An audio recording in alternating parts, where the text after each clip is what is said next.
A Florida school district has pulled 176 books from its libraries to comply with the new state education reform law championed by Governor Ron DeSantis.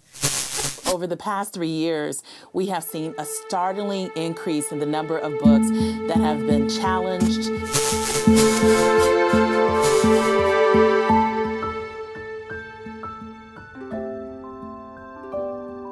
My name is Dan Splendori. I'm an English teacher at Uniondale High School. Hi, I'm Mr. Canavan. I am a high school social studies, psychology and history teacher. My name is Nancy Betrand-Loesch. I've been a librarian since, I'm trying to think now.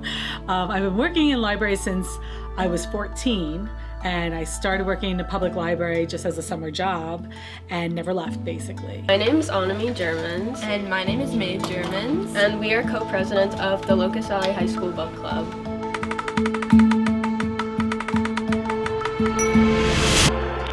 An infamous and scurrilous book against many good and chief men of the country, full of lies and slanders, and fraught with profane calumnies against their names and persons and the ways of God.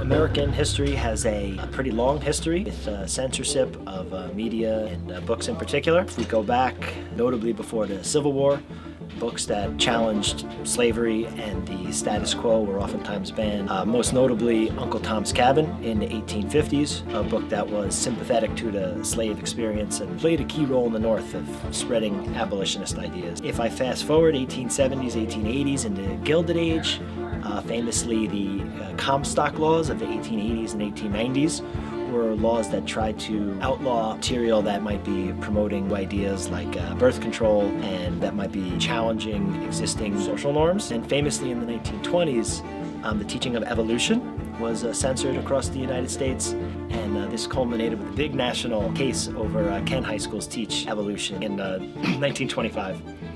If we fast forward, a lot of the censorship for books and media then dealt with fear of communism, and the Red Scares, and books that may have been sympathetic to socialist or communist ideas were oftentimes banned.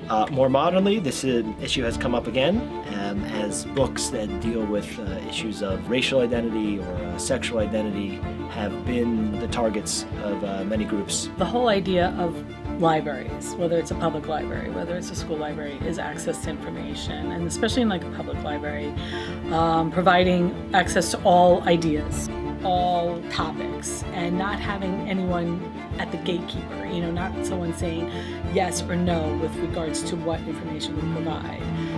That's the key, is just allowing people to read and learn what they want to learn, especially in school libraries as well. We do cover the curriculum, but then there may be something in the curriculum that a student wants to learn more about another language or another religion that they haven't learned about in a curriculum.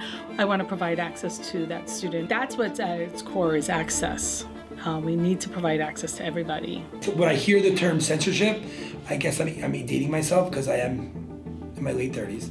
That when I think of censorship, I think of the parental advisory sticker on CDs.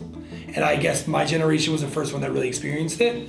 And when I think of the censorship, I think of cursing, I think of the inappropriate language, and I think of it more as an auditory thing, where if we hear these things, we don't want certain people to hear them.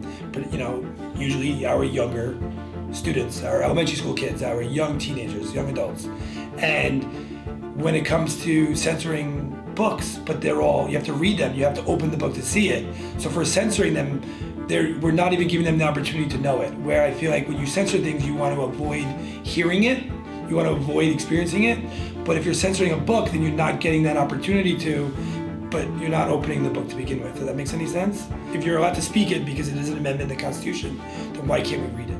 Censorship is only growing across the United States. The Department of Education, underneath the Donald Trump administration, has referred to book bans as a hoax and has denied the legitimacy of book bans in the United States. On January 24th, 2025, the Department of Education's Office of Civil Rights removed the position of book bans coordination. Experts at the American Library Association warn that this could lead to an increase in the already high amount of censorship, so fight back. At Locust Valley High School, the book club put together a banned books display. obviously current events, a lot of books are getting like banned recently across the country. A lot of books that we learned in school, like The Great Gatsby being one, To Kill a Mockingbird, which we all like learning about the books we all really enjoyed. So as a book club, we decided to do the banned book display to like show other people the books that, some of the books that are banned, but to still show that it's important to read literature that may have controversial ideas, because it opens your mind and kind of makes you a more well-rounded person. Yeah, and the book display, which can be found like outside the library,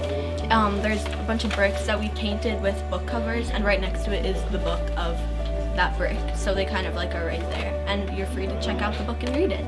Don't let others decide what stories can be told. Read banned books, support local librarians, protect your voice and your freedom.